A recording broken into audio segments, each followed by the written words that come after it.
This is Phantom Electric Ghost, and we're live on the air with David Hern. You're an actor and author, and I want to welcome you to the Phantom Electric Ghost podcast. How are you doing tonight? I'm doing great. Thank you so much, Phantom. I'm very thankful to be here. Thank you. Now, we do have your imdb.com, and if you do have a better URL, we could add a different one, but that's the primary one we were given. Yeah, that's the one. That's the one you want. Yeah. So that's cool. So that's there, and people don't have to worry about remembering that. Right. Because you'll be able to click through it on all the places in the description of the podcast. So for anybody who wants to click through on that, anywhere the podcast is right now, we're on Facebook, YouTube, and Twitch. That will be clickable, so you won't have to remember it, but it's up there. And want to remind the audience that we are a featured podcast on the Newsly Network. You see that little icon says listen on Newsly. If you want to check out what that's about, it's an audio-only version of the podcast. If you use coupon code GHOST, you can check it out for 30 days. So that's where we start. But a couple questions we asked before we really get into the meat of the interview. We asked every guest, what motivates you and why do you do what you do? What motivates me? Well, as I say in my recently published book, How Not to Make It in Hollywood, I think I knew I was an actor when I was 5 years old, because that was my first gig. That was the first time I was on stage as a child. So if I remember, I felt serious about it. So I remember very, very young saying, oh, okay, this is me. This is what I do. It was like second nature. It wasn't really a decision. Mm-hmm. So, and now all these years later that I've been doing it my whole life, I can say I do it for love and for fun, interchangeably. I find that a lot of creative people, that if you get to the core of it, is they do it because they love what they do, and then like this happens to be a result of whether or not they're successful with it or how it makes them feel. Like I know a lot of musicians, because I'm a musician, that even though they might not be the biggest thing in the world, they just love to play. So if you're a sax player, you're a horn player, you're a bass player, you play because you love it. Whether or not you're up there with Taylor Swift or not doesn't matter. It's just the fact that you love to play, and so you love to do, or you love to paint, or you love to be an actor. You love to draw, you love to be a photographer. It seems like that is the purpose, not the purpose to actually be the biggest light. It's the doing of it. The actual doing of it. That's the reward. As I say in the book, by the way, How Not to Make It in Hollywood, available on Amazon Books, you have to approach it with joy, because then it won't matter so much if you don't get a part or, something doesn't go 100%. It doesn't really matter. When you love it, any opportunity to do it is gravy, Yeah, it's kind of like the law of attraction. Because if you're anxious and you're always worried about like what happens, like a lot of times it becomes like a paralysis. Like a lot of musicians will have all these demos, will have all these tracks. Right. We never present them. Like the painter never presents any of their poem. Their paintings, they're sitting in the loft and they never get to the gallery. I'm not ready. I'm not ready. Like sometimes you have to put stuff into the world, and you have to have that vulnerability, right? Like, because also as an actor, sometimes since you're not the writer, you're the actor. Well, I'm a writer on this side, and then this part here is the actor. You're not responsible for the dialogue. So you're not responsible even whether it's a good movie or not. What you're responsible for is doing the best you've got to the situation, bringing what you've got to it and doing it to the max. And then the rest is out of your hands anyway. Sometimes the movie's a success, sometimes it isn't. But it's how you actually, as an actor, right? You can describe your craft, but it's like the writer put the words down, but how you deliver them is your secret sauce. It's like that, how you use your eyes, your hands, your body movement, the expressions you do with your face, like what you don't say, has as much to do with what you do say, right? Or how you actually present the character, right? Right. Who was it? Maybe it was Dizzy Gillespie. I'm not sure. who said it's not just the notes, it's the space in between the Yeah, the notes. silence. Yeah, between it. Yeah, It is the the silence in space. between. I feel Yeah, the it's so same way important. about performance, about dialogue. There's a poetry to it if you do it right. Yeah. It's kind of funny because I was watching some things about silent films. I was watching something on Turner Classic Movies, and there was a lot you could learn from just what they had, they used what they had. They didn't have sound, right? Right. They had the music behind it, and Right. that type of acting sometimes it gets lost, like what you can do. Right. When you see a really good master, say like an Orson Welles movie, Or uh, Chaplin. Chaplin. When you look at his early stuff, you're right. No dialogue. He had to communicate everything with his eyes and with his physicality. And Yeah, yet you understand exactly what he's getting at, you know? That was yeah. his art form. Yeah. Yeah. That's so important because like how you interpret like your script is kind of like I've always been this person into stream of consciousness kind of Mhm. flow state, and it's like when I'm playing like a jazz fusion type of artist, like it is what the room feels like right at that Yeah. moment, and like Yeah. who you're with at that moment, the lighting, the sound, the feel of the stage, the feel of the auditorium, like that's what's going to dictate like what that performance is. And it's a point in time and it's not going to be like yesterday. It's not going to be like Right. tomorrow. And It is what everyone's it is. different. Yeah. And so you make a choice is like, which cut do you want? You could record all the performances for that year and then figure out which one is the one you want to present Mhm. or do all of them have value? So you put together a collection, but the idea, to me is like trying to be perfect. I kind of am a purveyor of the happy accident.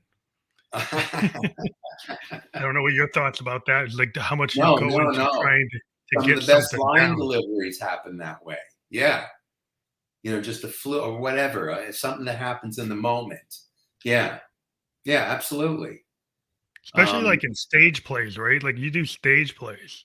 So like well, I've done a lot. I've done a lot of stage. Yeah. how is that differ from like when you do film, Oh, the it's very approach? different. It's very different. Theater is by far the most physically taxing because there's an intensive rehearsal cycle. Then you go into performance, and you have to deliver full energy every night, no matter what. So I've been in many stage shows, and usually by the end of the run, I sort of welcome it because it'll get you. A film is so parcelized, everything is takes and little individual pieces, which is a different science. It makes you act in a different way. Mhm. Um, oh, if I can throw another plug out, I have a movie which I am actually going to the first screening of in a couple of nights called Thirsty, which should be coming out. Well, I'll find out at the screening. I did Awesome. the job about a year and a half ago, and the movie should be coming out shortly. Like an Um, independent film? I'm sorry. Is it an independent film? Yes, it's an independent film called Thirsty. It's written and directed by a woman named Emily Abt, and Kyra Sedgwick is in it, Thora Birch, some well-known guys from TV, and myself. Is that getting And a theatrical release? Is that or is it going yeah, I direct? think so. Well, I'm Awesome. going to see it in a theater, and I'm sure they should have some update about the distribution. That's Um, awesome. it's an intelligent script. It's a little bit political. It has to do with a lot of relevant issues. It's very leveled. The basic story is about a woman who is trying to balance young kids at home and a husband and a job she has at the public defender's office with her desire to run for Oakland mayor. That's what this central story is about. Her run for the mayorship while she's juggling all this other All those stuff roles. in her life. And that's really Um, relevant today with so many women in the workplace and so many people are kind of like, oh, you should have gender roles, and there's so many arguments about like, Yeah, are you going to be able to match, the guy, right? right. And the guy has a family too. You expect Mhm. like, but like, what's his obligation to his family versus your obligation as a woman to your family? Like Right. expectation gap. You can And dive then the into it movie all. delves heavily into that, into all those obligations and, politics and Yeah, it's really social that sounds situation, really the good. whole thing. Yeah. That's awesome. Um, So what's it like to work? You said that was like a year and a half ago you worked on I, it, or I, now I you're did doing the job a year and a half ago, and the movie's just coming out it now. now? Yeah, Um, it's the interesting thing about when you do work as an artist. Sometimes your stuff doesn't, yeah, it you know, takes a it while. It takes a takes a while to get it to somebody. You could, while. Right. I'm working on something for like a year and a half, Oh, and it doesn't except even for TV, though. TV. It goes, TV happens immediately, whether you like usually, it or not. I had a TV gig in San Francisco, I don't know, a bunch of years ago, and that filmed and it was on the air, I think, within a month, within wow, 3 that's or 4 fast. weeks, particularly if it's an episodic because they're Episodic, churning yeah. it out. Yeah. Um, but So yeah, is there any films, they yeah. take a lot longer. So the thing about film sometimes is people don't realize, right, is a lot of times, from my understanding, is like things aren't always filmed sequentially. Like you actually might That's be right. doing like a climax scene near the beginning of the movie, right? That's You might be right. doing certain, so like, is that really hard to get your head around as an actor, get yourself into space You for have that to be scene when able it's to not in kind of sequence? segment everything, because yeah, it's all going to get put together. Remember, I had a TV gig a bunch of years ago where there's a scene where I'm having an argument with this guy in an office, and then I go storming out into the hallway, and he follows me out in the hallway. Okay, it was shot in two pieces: the part where we go out in the hallway, and then the part in the office where I turn and go outside. We shot the second half of it first. So then it was like kind of backwards. Now we're going doing what comes before that. So yeah, you have to kind of keep the continuity in your head. The Um, context. Is there any right. kind of like, do you get a lot, like I guess an actor reads of where the continuity is based Yeah. on like what you're gonna do. But in Right. terms of like with the director's like choices, Oh, you know, that's my favorite thing. I'm glad you kind of like mentioned what that. how do the director choices I interact with love the working with a really good director because they help you. They're the one with the overall vision of what the whole package is going to look like. And they're trying to get your piece of it right. The woman who wrote and directed this movie, Emily Abt, very talented, thoroughly enjoyed working with her. Um, a really good director knows exactly kind of how to get what they want. for that scene. Right. Yeah. Or how to just, change maybe just one little beat or one little line, you know, really Do they have be to a like get craftsman to with it. know? Do they get to know you as an actor and then realize how they can use you, or do they just because they observe you, they The figure it good out? ones do. They The do the good research ahead ones, of time. yeah, the good ones have an intuitive, sense of what they can get from a given actor. Um, and then I mean, look, not everybody is an artist. Some guys are more work a day. Yeah, May yeah. not even care if they're artists or not. Kind of Um, workman. So the workman kind of aspect versus like the real creative, yeah, artistic. So yeah. what do you like working with the more artistic type of director rather than the Well, I workman consider director? that to be more exciting. It's more Mhm. fun because when you're dealing with somebody who's got all kinds of, highfalutin ideas, it challenges you to try to get what they're trying to get out of you. If the director's more utilitarian, it's just about you move from there to there, and the line goes here. You can execute, do the best you can do, fine. But it's more exciting for me to try and help a director get their vision delivered the way they want it. Yeah, that's the challenge. I love that. Yeah, I think that's the human aspect of it, the create. Because like if you're a musician, you're working with a producer, you got like a George Martin type of producer Oh who's yeah, going to challenge, your perception, right? So like the Beatles, like they were just playing like in Hamburg, what they Right. could do, what you could physically do in Hamburg live. And then a guy Right. like And that George was Martin it. looked at this, hey, we can use the studio like an expressionist painting and we can Right. layer. That means we Yeah. can actually do things that you can't do live, right? We can do backward tape looping, all kinds of weird effects and layering of sounds and Mhm. shadow vocals, all these things, right? So if you once you realize that it's a canvas, right? Like I would think like so if a film Mhm. director sees it as like a video canvas, Right. and you start looking at like, whoa, if I use this angle or this shadow or this lighting, and then use the way you say it or you don't say it, Mhm. um, they have more weight to what you're doing than somebody said, "Oh, just walk in the door." Yeah. Yeah. Also, really good directors will understand when they have a limitation too. Like if they're dealing with an actor who maybe isn't that capable, a really good director still knows exactly How to what pose. direction to give them to get that desired result. You know, Yeah, um, you can make magic out of everything. It's kinda like you get I the had a guitar number of player. good coaches over the years too. I was very lucky.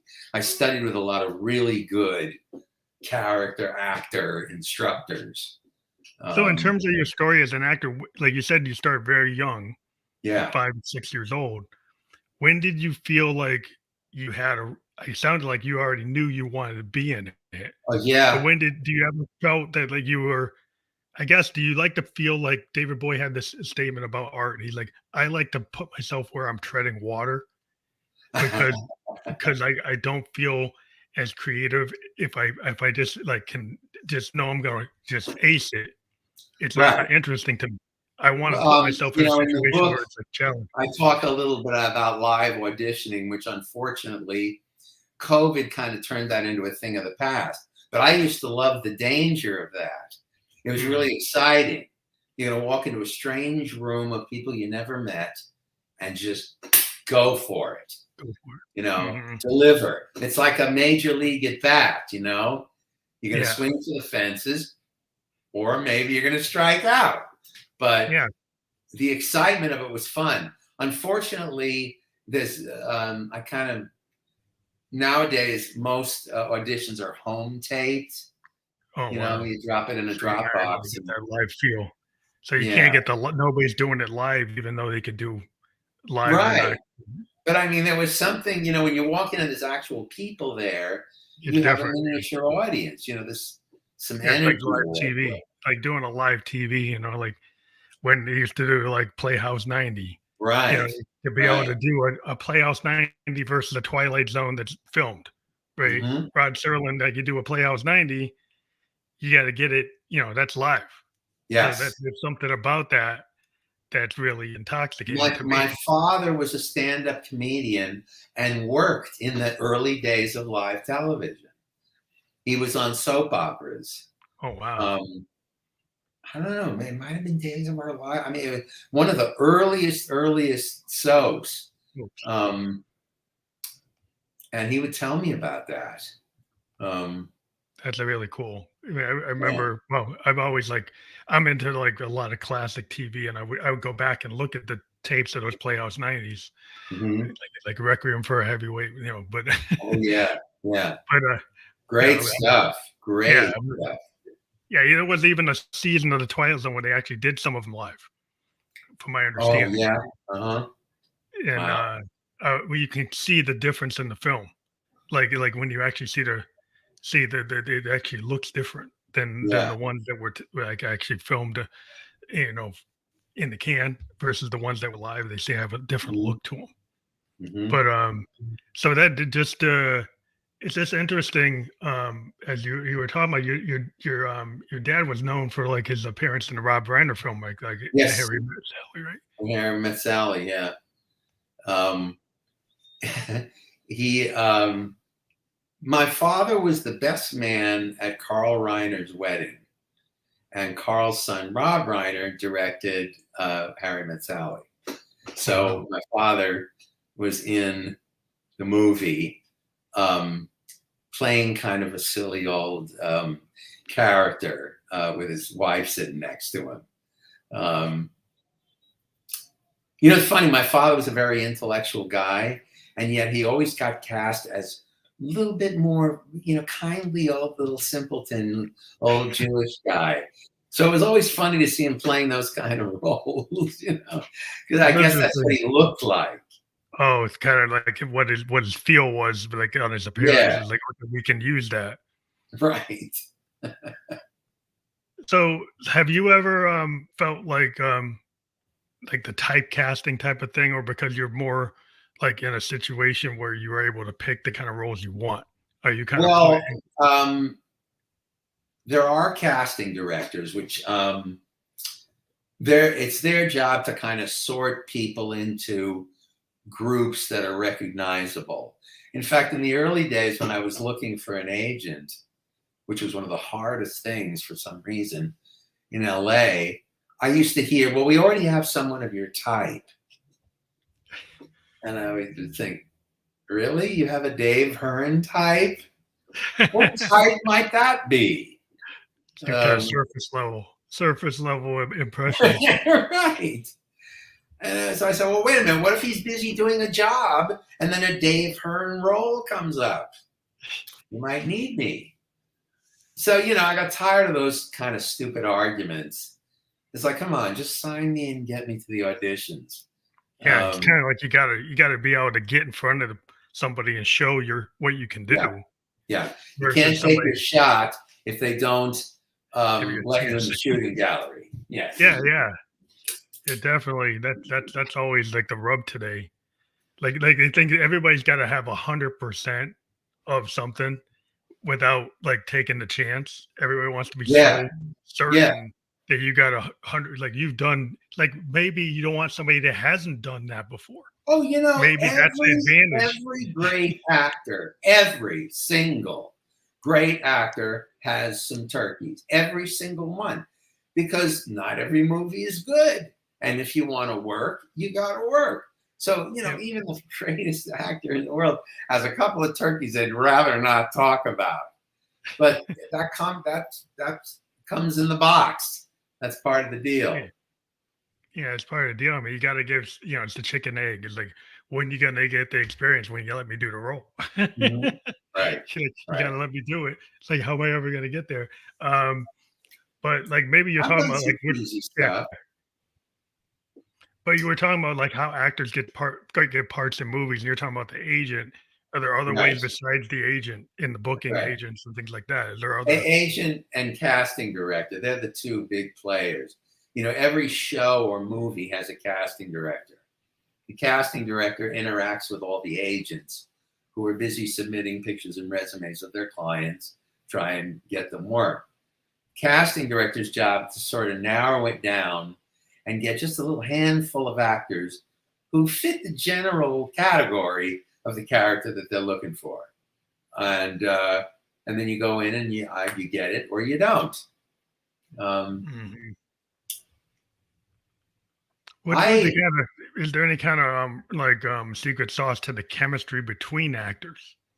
Like when the casting director is doing that, are they considering the chemistry You know, I together? call that magic. I mean, I've been in plays and in shows where sometimes you get cast and you meet the person you're going to be working with, and there's an immediate rapport there, or like a communicative type energy going back and forth.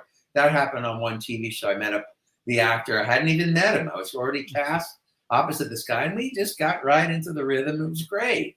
Mhm. That doesn't always happen, you know.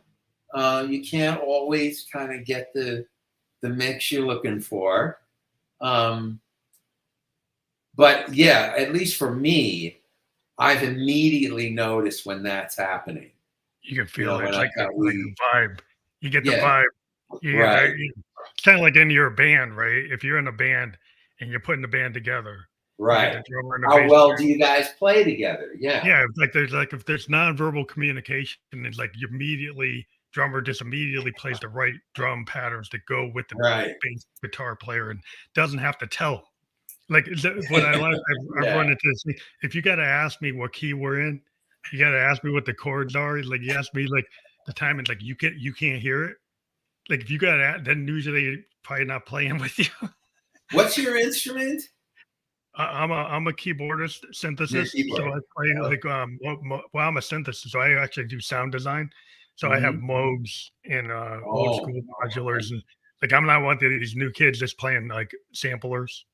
I yeah. actually play a Moog and actually spend time building my sound before I even play it. I I actually played build guitar my for own. 40 years. Yeah. Yeah, yeah. It's kind of hard today because a lot of people don't.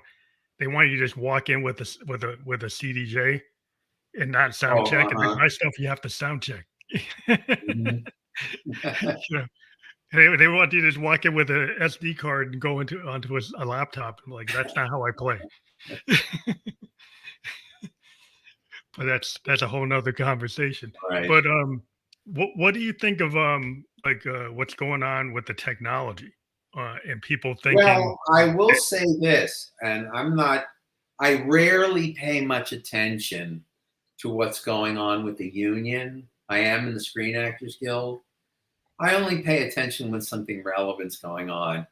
But there was recently a contract negotiation where AI was getting ready to take over. yeah, We that's were what I'm on the wondering. verge of losing millions of jobs. And luckily, the union On leadership was fire. very strong and they held the line on the negotiations.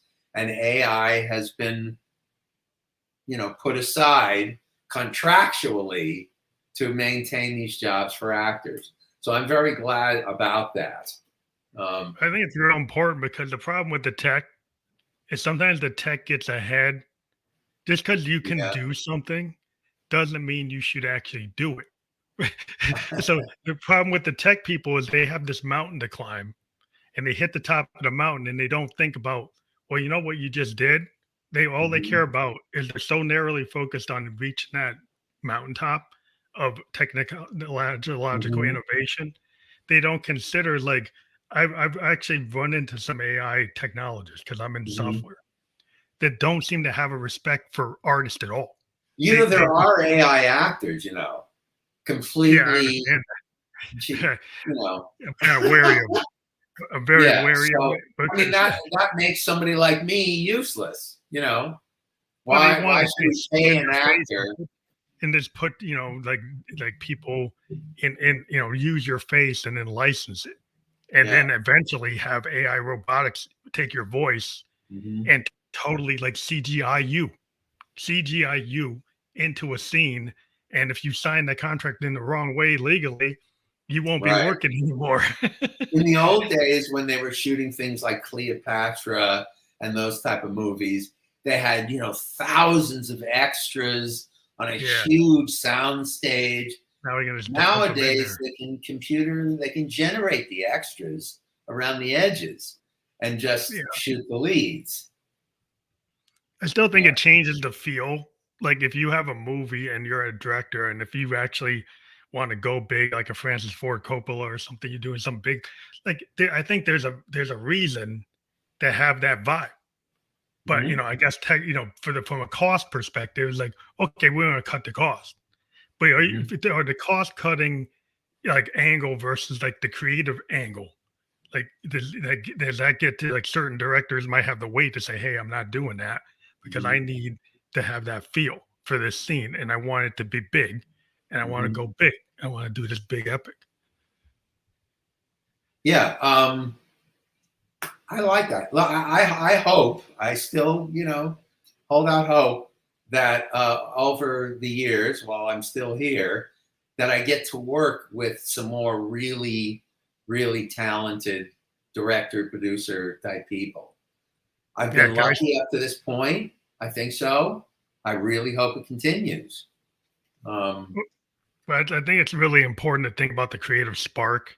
Like you yeah, said, your performance, how you interpret, like, AI just does what it learns on. what you tell it to do. And what it Yeah, learns on is anything that's been done in the past. And then right. it randomly can move things around to make it look like it's new. Like, so it's Hmm. basically taken all this known knowledge it learns in its learning library, and then it seems like it's doing something like new, but it's just randomizing it and applying it in certain scenarios, but it's all based on stuff that's already happened, Mhm. right? And so the human being is taking that situation, and it's their personality, it's their inputs, it's the muse, it's all See, I these don't things. want that to ever leave. I don't want that to That's ever all leave. human. I mean, That's all some of human. my favorite movies have maybe 3, 4 characters shot on a couple of locations. It's amazing what miracles you can make with really good writing and a really talented cast and director. You don't necessarily need a million gazillion, bells and whistles. Yeah. But that reflects the artistry of the individual. I think it's real important to allow that kind of human spark of Mhm. creativity and not just monetize it and turn it into like in music we have an issue where what we call fast food music, Yeah. um, because of people using like the digital audio workstations and they can just loop Oh, and right. clip things together versus like something like think in the 1970s the singer songwriter doing live takes, maybe third or fourth Right. take on Yellow Brick Road, like Nothing John. like him, though. When Yeah, you there's hear nothing like those early doing that kind recordings, of work. What do you think there's about the just an Stones? energy that you can't beat. Like the Stones on Exile on Main Street. How is Mhm. AI ever going to replicate Yeah. that kind of feel, right? Yeah. Or the Velvet Underground. Is it ever Right. going to replicate that kind of feel, like ramshackle? Kind of you think about Neil Young in Crazy Right. Horse, and Right. Right. when he That does kind of his trashy kind of, yeah, yeah, yeah. ramshackle kind of vulnerability, When and like it's not too perfect, yeah. not too polished. Yeah, he Yeah. said he was gonna go into the ditch after harvest, and he had this ditch trilogy of albums that, they kinda On the Beach, like, Mhm. Time Fades Away, and, the other album that's famous, but the idea in that idea is like there was vulnerability, he'd have the wavering in his pitch in his voice, everything's maybe second, third, fourth take, not going crazy, letting it be, like, live performed, Yeah. Yeah. real intent and Right. having the vulnerability in his voice where he could be like Buffalo Springfield and all the other groups he ended with. He could do a perfect vocal performance if he wanted to, right? Have the pitch like he would Being raise a guy that grew up on jazz, I sort of use that's kind of my inner coil, you might call it, in terms of the way I approach, for example, memorizing lines. hmm, If I'm dealing with something that lines that are difficult to memorize, I'll find a musical hook. I'll remember something like it from a song or something, and then just hmm. do that over and over and over again. And So there's that music. I like to approach the role sometimes with that improvisational sort of feel. Keeps it kind of fresh and exciting. I was going to ask about kind of how the musicality of like spoken word, like when you're your Yeah. voice is an instrument. Like so, if any Or like vocalist Shakespeare, again my knows, God. yeah, it's Shakespeare's all it's lyrical. music. It's It's music. all, yeah. And it flows, and you have to understand it. And you have to give yourself to the rhythms of the language. Yeah, Um, there's a lot of there's not that much difference to me. Like I am always on the sonic you know uh like pendulum, like looking at how if you listen to a public speaker, they can be very musical and or very theatrical, and mhm. it still goes down to like poetry, and poetry is music, and music is poetry, and you Right. can find that the delivery, and when you start to learn that, when you start to connect with people, it's how you can have that kind of magic in your Some actual performance. movies you see, I mean, it rarely happens with me because being a movie guy, I'm always looking, for details in the movie. But on those occasions when I don't think that way, and my heart and my head are just drawn into the story, that's when the art really hits you. The emotionality that's magical. That's Mhm. something that goes almost beyond the people that made it. There's a universal something that Yeah, hits it's the like head or the universal heart. key. Um, But there's like an idea, like Pete Townsend had this idea there was a universal key that like your oh, muse right. can tap into, and you tap Yeah. into that, and then things just kind of magically happen. It's like Right. he just thinks like it's like okay, if you hit that universal key, then the crowd's gonna be in tune, and There you're in once was tune. a note, Yeah, pure it's and that whole, easy. yeah, it Yeah. was that part of that whole idea. Lifehouse was a Right. big rock opera that did failed. He couldn't Right. put it together, Oh, but that's he the had other thing. That's the other thing. You know, you're gonna, you know, if you only want to do highbrow stuff or you make a bunch of rules for yourself, you're not gonna have any fun. You know, you have to find the fun regardless of the particulars. You have to bring your best, enjoy it, and leave it be, you know. Um, yeah, it's kind of like when you see that. I mean, Townsend shot for the moon to try to get yeah, this idea of Lifehouse, and then it became the biggest Who album, like Who's Next. right. And Like that's what was left. and it Yeah. was like a failure in his mind because he couldn't turn it into the Tommy that he wanted it to be. A lot But of movies that are now regarded as classics had lukewarm to bad box office when they first came out. But they weren't as focused on that then. You know, nowadays it's all about what's the number one blockbuster at the thing box office, at yeah, the box office, you know? so much about the numbers, I you mean, know. Citizen Kane, I think, tanked when it first came out. Yeah, because it's so You weird. know, It's so different. studio disappointed. And But now it's regarded as a classic. Orson Welles was like, I think they were he was talking. I saw some documentary, and there were people asking about these like choices for camera direction and angles, and he was like, everybody saying I was like brilliant. Like, I didn't know what I couldn't do. He like, there's a famous Right. conversation where he says like, I didn't know that you couldn't do that, so I just Yeah, did what I thought you should be able to do. right. Yeah, yeah. Yeah, there is an element of risk to the whole thing that I enjoy. There has to be, well, that's the improv guy in me. I Mhm. studied improv, you know, for a lot of years. I studied at ACT, the American Conservatory Theater in San Francisco. And we studied a lot about that, about improv. I got pretty good at that over time. And I like to bring that kind of sensibility. You know, I'm clay here, mold me, director person. I think it's a Yeah. good approach. I mean, I think as a creative person, I've talked to a lot of creative, I've talked to a lot of singer songwriters and artists and filmmakers too. But it always seems to be like this idea that if you're not so like narrow minded, you can have a more expansive um experience. If you try not to That's like the way limit I yourself. feel. Yeah, if you Oh, limit yeah. yourself, I guess there's certain things you got to limit. And if you're trying to get a certain thing, right, you're going to limit Hmm. parameters. But to be open to the happy accidents, to be open into like the flow state kind of Yeah. idea that Yeah. you can channel it if you trust yourself. Like if you trust your That's the best intentions. place to be, you Yeah. know, because you're pretty much guaranteed to have a really good time if you're approaching it that way, you Well, know? versus like going back and having to recut it and redo it all the Right. time. Right. Like if you kind of feel like as a songwriter or a musician, if I have to keep on going back and do like Mhm. 100 takes, maybe I should do the next song.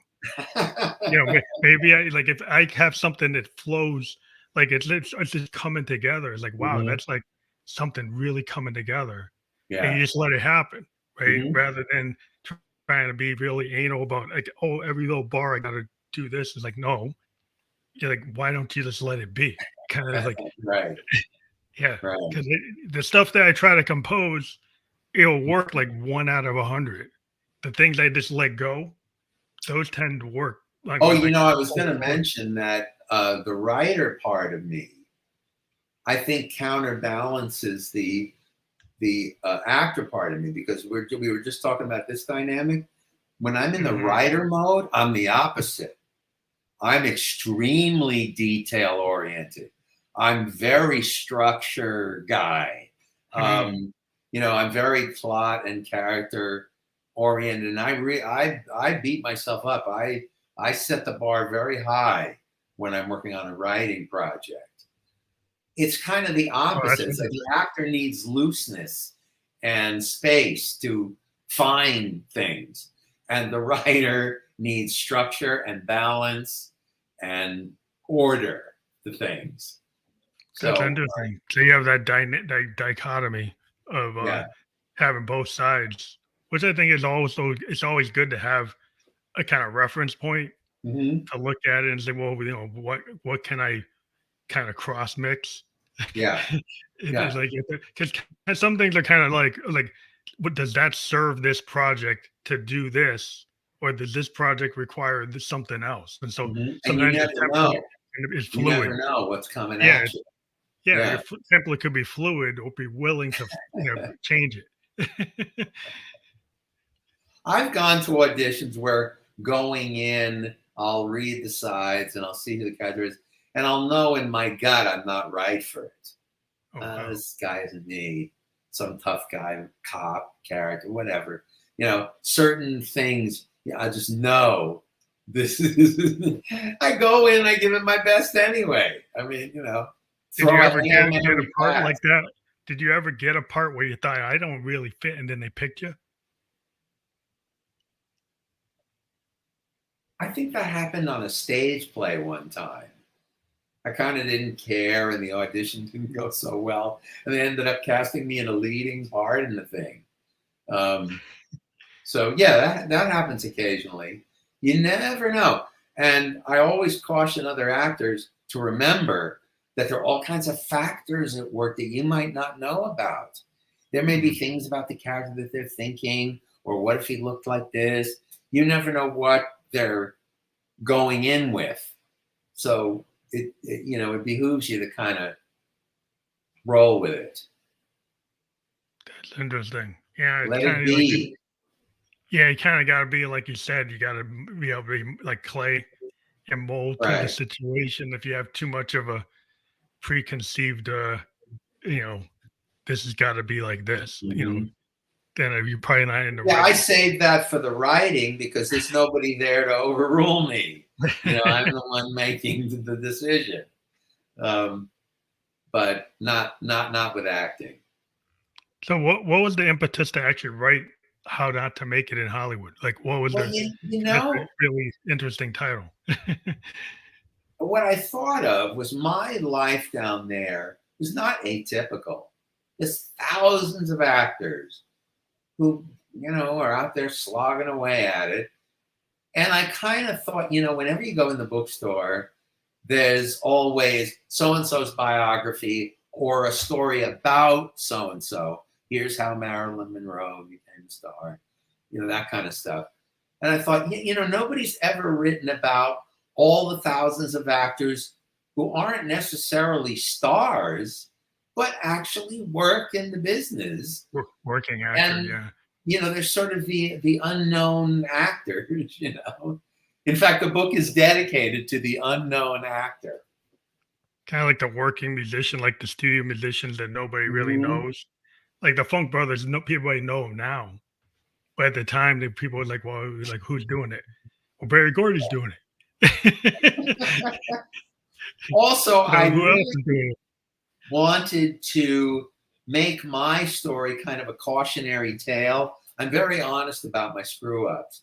I talk a lot about the dumb choices I made and situations I probably should have avoided.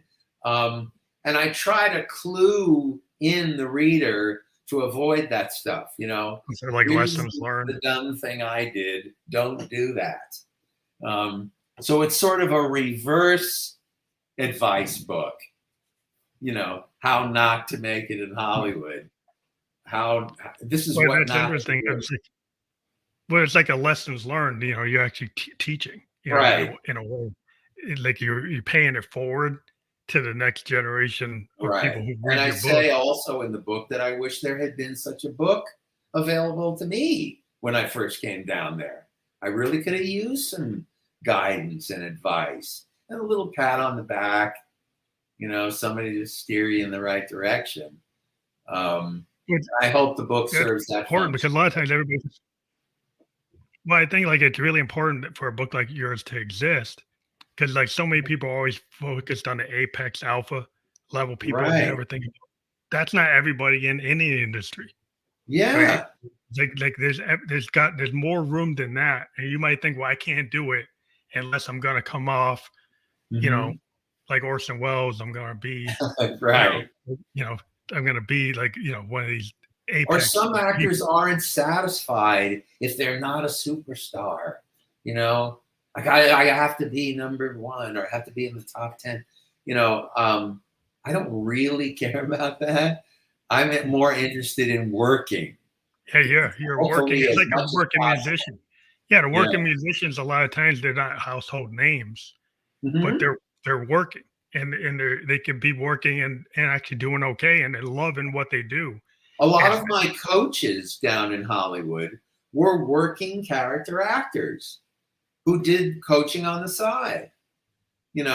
Some of them I really admired. They were fairly well known supporting character actors, because they and they love the were craft, excellent right? teachers too. It's a lot about loving the craft and kind of playing it forward and showing people there is a way to work in Yeah. your industry and not just you don't have to be Tom Hanks, to actually Hmm. walk in the door. You can actually be in the industry, and which is like a Yes. lot of people feel like the entry levels to certain industries is just so like such a big Mount Everest lift that they won't The even other try. thing is, leading men and women sometimes come and go, but character actors are kind of a consistent. They're in every script. There's always supporting character actor roles, no matter what. So in a way, it's even safer because I had actor friends that kind of were on their way up and became semi-successful, and then it kind of petered out. That Oh, happens and they didn't. too. Yeah, it's like anybody, like you're the one hit wonder. Like if you get the one hit wonder versus the consistent kind of touring Right. professional musician, they can do studio work, they can do Yeah. tour work, they can bounce around, they can be on in anybody's band, right? And Right. actually do the work, but nobody really knows them. Like some, the diehards know who they are, but like Hmm. they're just a work. They show up. The fact is that they're reliable. That's what I am, damn. I'm a utilitarian actor. I'm the guy to call if something went funky and you need, somebody to be there on time and get it done. But Just give me a there's call. something about that. Well, yeah, well, that keeps the ball rolling. It keeps the project happening. You have to have people that you can count on. And Hmm. sometimes at the alpha level, look, it's kind of inconsistent. you know, Yeah. kind of up and down on the wave. It's like there's a wave and it goes crashing down, and like there's a lot of Yeah, that must be tough. That must be tough to like kind of think you're really rolling and then it all and it just goes drops down. away. I had Yeah, one friend who actually um he got a huge job on a soap opera. He had to go to New York to do the job. Um and, big time, big network soap opera. I saw him not only on the show, but he was on the cover of soap opera fan magazines and stuff. And then his character got written out of the show and it ended, you wow, know? that's bad. That's a bad So break. but unfortunately that's actually a much more frequent story than most people know about. Hmm. They It kind happens of like stars get a lot of the oxygen. Yeah.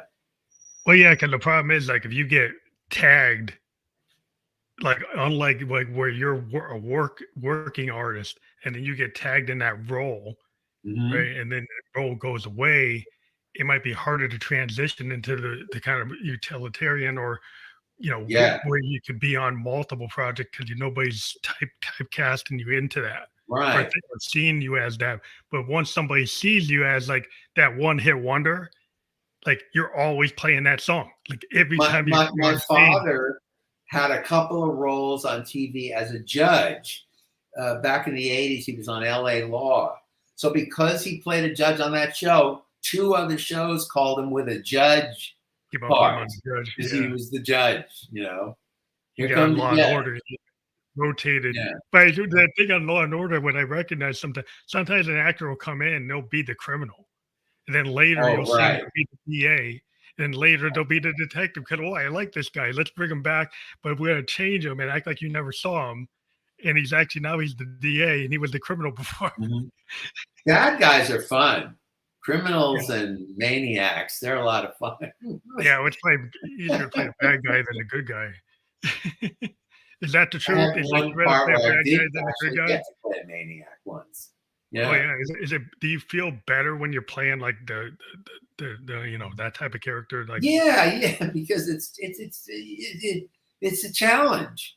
It's a challenge. You got to bring it. Um, you know that one TV gig that I had where I played the crazy guy. That was a dream come true because I had privately fantasized about that. I said, "Yeah, I'd mm, really like to play a lunatic," and then I just scored it. They just that was a little bit of a dream come true. Yeah, that's awesome. You kind of put it out there, and the universe gave it to you. From a right, Buddhist perspective. Because the right. law of Thank you, attraction kind God. of like if you put Yeah, it out there, we tend to like, oh, it's if you put out that vibe, you keep on feeling it, like right, things kind of happen, and it's not exactly coming to happen because like you're focusing right, on it and things happen, But yeah, that's interesting. And I've always seen this idea where like comedians are very talented and be able to do multiple roles. They could get into drama. Like a right, comedian could do right. drama, but maybe the drama actor can't do comedy. I'm sort of everything bends comedic with me.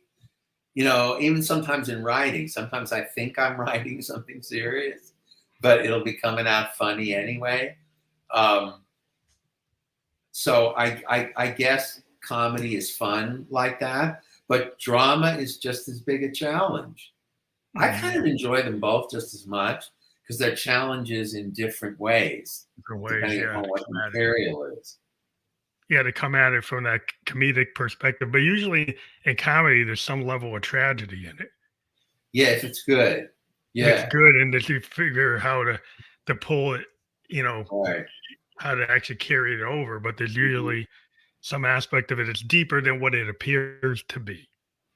Yes, sir. Yes, sir. So that's Well, I'm interesting. at Like, a point right now where this is a pretty good year. I mean, I got a book out on Amazon. I got a mhm. movie coming out, all in the same year.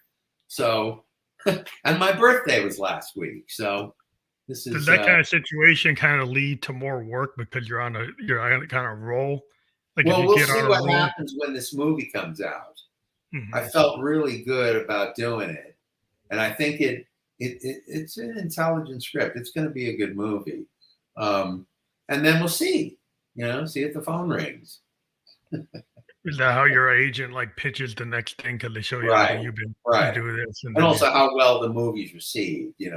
mhm. Um, So it's a numbers game still. It's like the metrics. yeah, still, and the reviews too. Mhm. Sometimes things are a critical hit and a box office failure. Never Oh, then know. then you use the critical review. Like the Velvet Underground got 5 stars, but they didn't sell anything. Right, that's Right, right.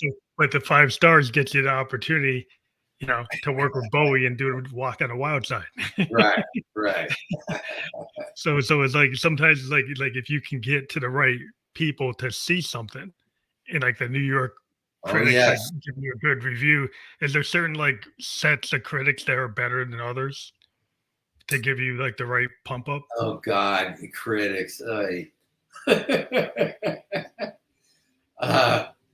I Give don't your know. opinion or your opinion of, I of mean, the there are of the people sitting on the sidelines voicing opinions about things. I mean, one yeah, guy's favorite movie is the one the other guy hates. It's a yeah. very personal Very sort of subjective. thing. They're very subjective, but they try and act Yeah. like they're experts on everything, but it's still like, what is it that you like? That's Oh, it's not a I'd science. be happy to hit one person. I'd be happy if one person enjoyed the movie and got something out of it. That's good enough for me.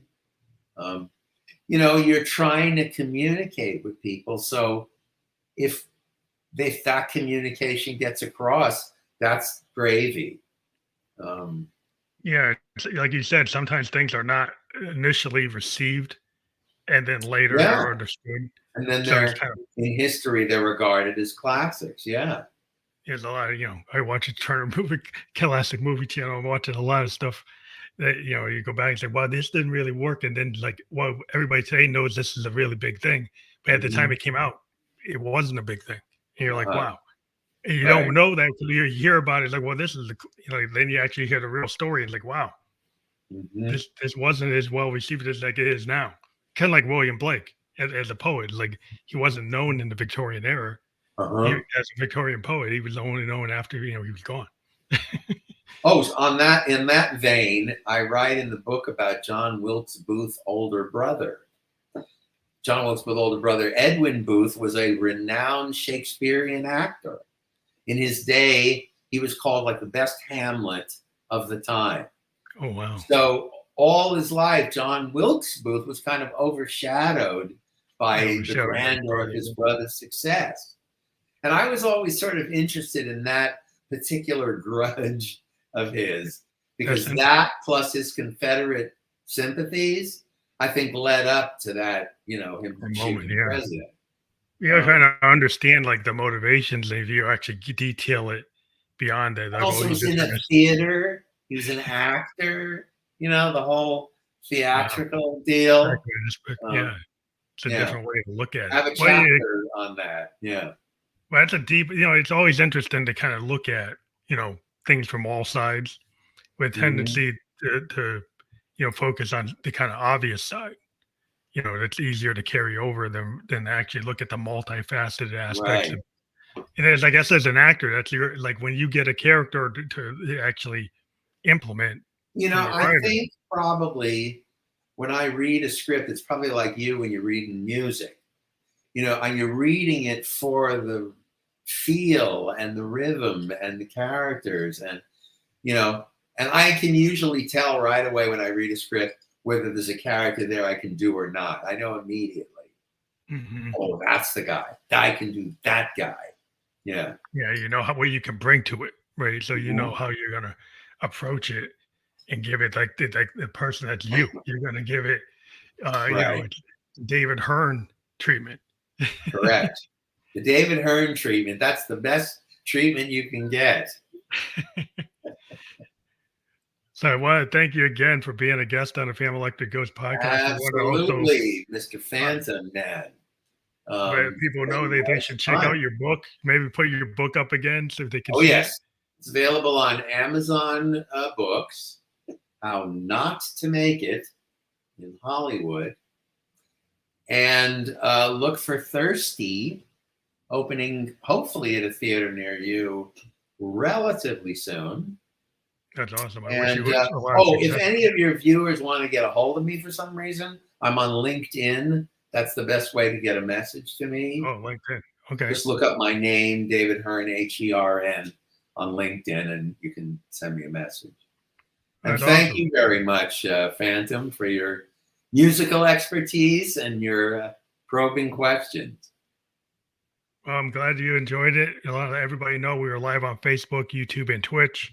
We'll be on all the major podcast platforms where you can listen to or watch a podcast by tomorrow. Thank you for being a guest on the Family Electric Ghost podcast. I love talking to you. Thank you very much.